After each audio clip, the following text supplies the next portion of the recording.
right, y'all. So real quick, there's not a whole lot going on in boxing. Just a lot of talk, a lot of dramatic storytelling, made up nonsense. He said, she said, and that's not entertaining to me. I don't look forward to that.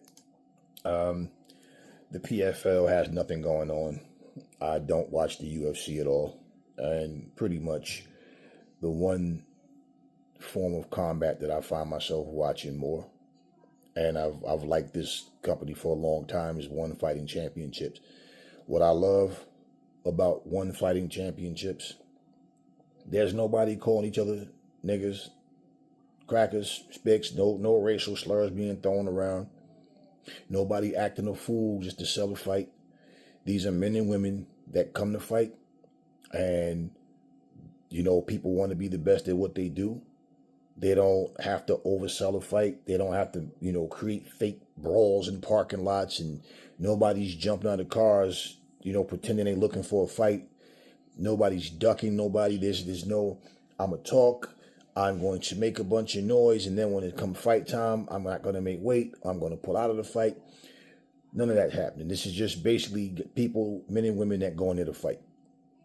I love the fact that they have mixed rules. Like, you may have a fight where the first round might be grappling only. The second round might be, Muay Thai. The third round might be straight up MMA. Whichever, how they want to mix it up. And I love that it keeps it fresh. And basically, it's not about you glazing a fighter, trying to make these so-called larger-than-life characters out of people. No, you just, tune in and you enjoy the fights.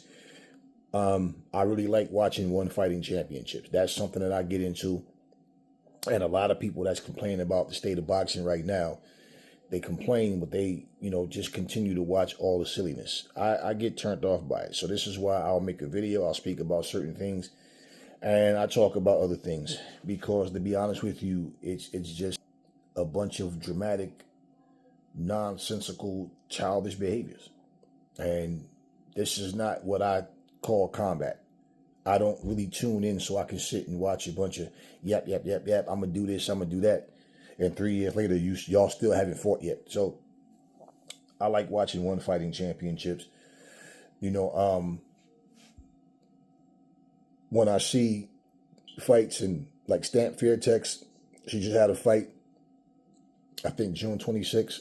So I didn't see that fight yet, which I'm going to go and check it out on I know they're exclusively on like Prime Video. So Prime, or was it Prime or Max? One of them. I think Prime. I think it's Prime. Yeah, it's Prime. And I go in there and I watch my One Fighting Championships. If I want to order it, I'll order it. But I just didn't see that when I saw Stamp Fairtex. She lost the kickboxing match against I forget her name. It's on the thumbnail. But bottom line, and that was like basically a fight where this chick just held her own. And she came to fight. Stamp lost. I remember the one fight Stamp had where Stamp was in somebody had in a submission, and she literally did hit the mat. And I don't know, she literally was in tears afterwards, like saying she didn't give up, but you tapped. She definitely tapped, and people was, oh, nah, she this, she that. And after a while, it's like, a lot of times when something happens, people try to hold it and hold on to it. You can have 20 straight victories since that time, but they want to hold on. Remember that time and she did this, but it was just one of those things. Like I said, I don't know if the emotion got to her. She definitely tapped, regardless to what it was. She tapped. But again, Stamp is one of those fighters that she come to fight, and she doesn't. It's like you win or you lose. It's as simple as that. But Stamp and there's other fighters that just like this whole One Fighting Championship, the way it's structured, man.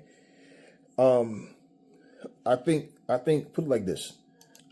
I'm not mad at anybody that want to be well compensated, but I feel like with One Fighting Championships, because you don't have the same problem like within boxing, you have all this WBC, WBA, WBO, IBF.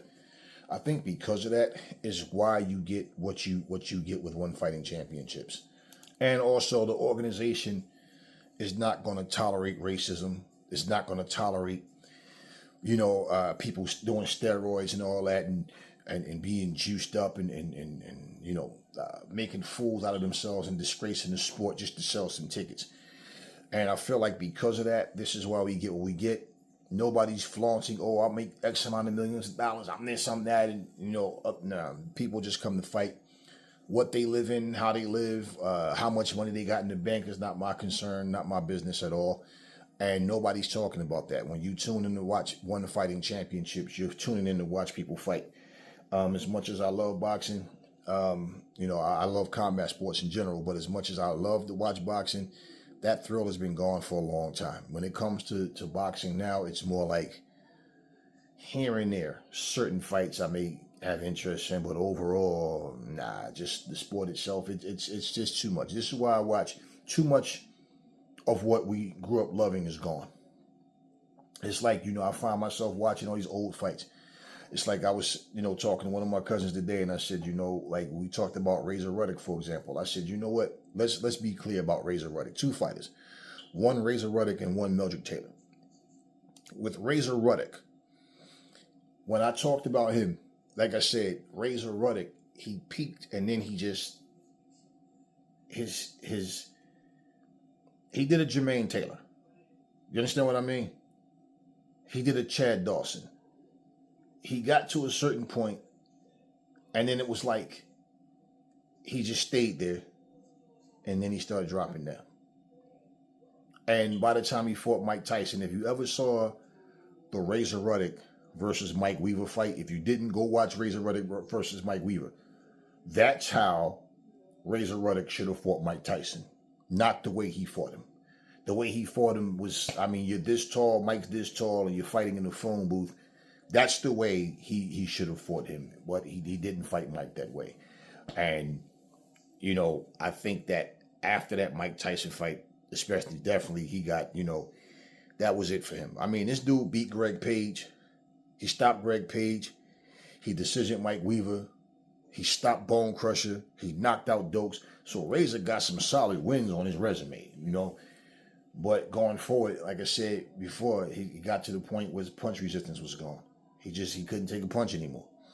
In too many tough fights back to back like that. But yeah, when you watch that Razor Ruddock and you see the hand speed, the power, you like, what happened? Why he didn't do any of this? I guarantee you watch him, go watch that Mike Weaver fight. You like, what happened? Where was that hand speed against Mike? Where's those combinations? None of that stuff was when he fought Mike, the first or the second fight. So when we talk about Razor Ruddock, like Razor was a bad dude, but once he peaked, like that was his peak. You were expecting him to just get better, and like he's like, okay, this is my ceiling right here.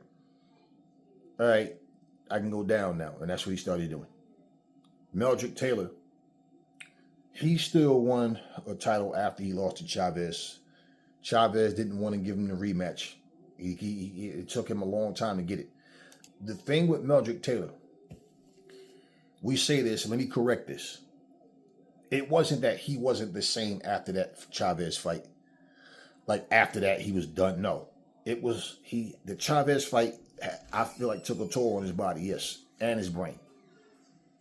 But it was the fights he had along with that. He was fighting nothing but the top guys. He was fighting tough fights. And so those back-to-back fights, and plus the thing with Mildred is people always used to say, man, you make fights harder. His corner used to tell him that, man, box, use your boxing skills. As soon as you tag Mildred's a Philly guy. Mildred want to start banging. And it just wasn't in his best interest. So what ended up happening was, it was fights that he had after that. And along with that fight. So it wasn't just that one fight, then, he was garbage, or he couldn't, no. It was those fights that he had after that. So put some respect on Mildred Taylor's name, man. We're not sitting up like somebody talking about, he was like Adrian Broner. No, he was nothing like no fucking Adrian Broner. Cut that bullshit out. Adrian Broner clearly wasn't the same after the Marcos Maidana loss. He just lost his heart for the shit. he was scared to get hit. That wasn't Meldrick Taylor at all. Meldrick would have beat the brakes off of fucking Adrian Broner. And not to mention, it's like that's disrespectful to even put them two in the same category. Meldrick Taylor was a solid fighter that was fighting solid fighters. And when you fight nothing but solid fighters and you get to that point where now here's the rematch with Chavez, he wasn't the same fighter. At that point, he wasn't. But we talking about fights in between as well. So he won a championship after that. Let's not get it twisted. And he went in there and got beat up by Terry Norris also. So by the time he got to Chavez, the Chavez rematch, and that's why, let's be real, I like Chavez as a fighter. I respected him as a fighter, but that's why Chavez and him all of a sudden, you want the Taylor rematch because Taylor had basically not been the same fighter. So when you look at Chavez and you look at like the Randall, the Frankie, the Cunningham fight, Frankie Randall fight, you look at the losses that he had, and then when Costa Tszyu destroyed Chavez, his corner, stopped the fight. They threw the towel and they like, nah, he took enough of a beating. You know what I'm saying? It's funny because people will say, well, but by then Chavez wasn't the same. Oh, okay, right. Well, same with Meldrick Taylor, and it's not a tit for tat. It's just you look at it. He was still deadly, man. I seen him fight, and I'm like, nah, he still got it. But that's what happened when you fight tough guys. But the commentary team love to try to tell you who's good and who's not. But at the same time, the eye test, you see it, you know. This guy could fight.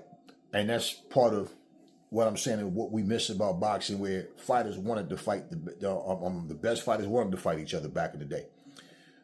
This era is different. So the feeling that I get when I watch One Fighting Championships is that I'm watching people that just want to win. And it's not about talking trash. It's not about sneak punching people at press conferences and all this fake nonsense, all this extra stupid beef just to have a fight. It's respectful. And I feel like the class that they demand, like, no, you can't come here making racial slurs. You can't come here talking about when I see you in the streets, and nobody's jumping. None of these fighters are jumping on Twitter, jumping on Instagram, jumping in front of a camera with a bunch of ignorant threats. Nobody's fathers and uncles and shit is jumping on there threatening them. When I see you, nigga, is this on site? No, nobody's doing any of that. Bottom line, all the festivities take place in the ring. And that's how it's supposed to be done. So that's what I really love about One Fighting Championships, and that's what I find myself watching. So it's unfortunate that boxing took the turn that it's taken, but that's what I find myself watching. If y'all give it a shot, maybe y'all will wind up liking it too. You can easily pull up matches from One Fighting Championship right on YouTube. But that's what I get into. And I don't think boxing will ever get back to that point, because everything is about the almighty dollar. People don't care about legacy. They don't care about going in the ring and really putting on to give the fans their money's worth. They basically just care about lining their pockets up and stroking their egos. But anyway, One Fighting Championship, that's where it is for me. That's what I'm into. And that's just the way it's going to be. Like I said, I don't see nothing happening in boxing where things turn around for the better.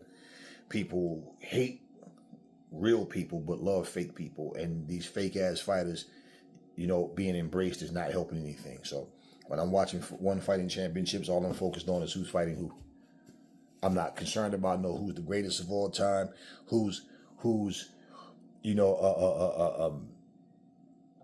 has more money than who, and all this nonsense. We don't have to do this fake fight stuff and fantasy fights. The fights happen.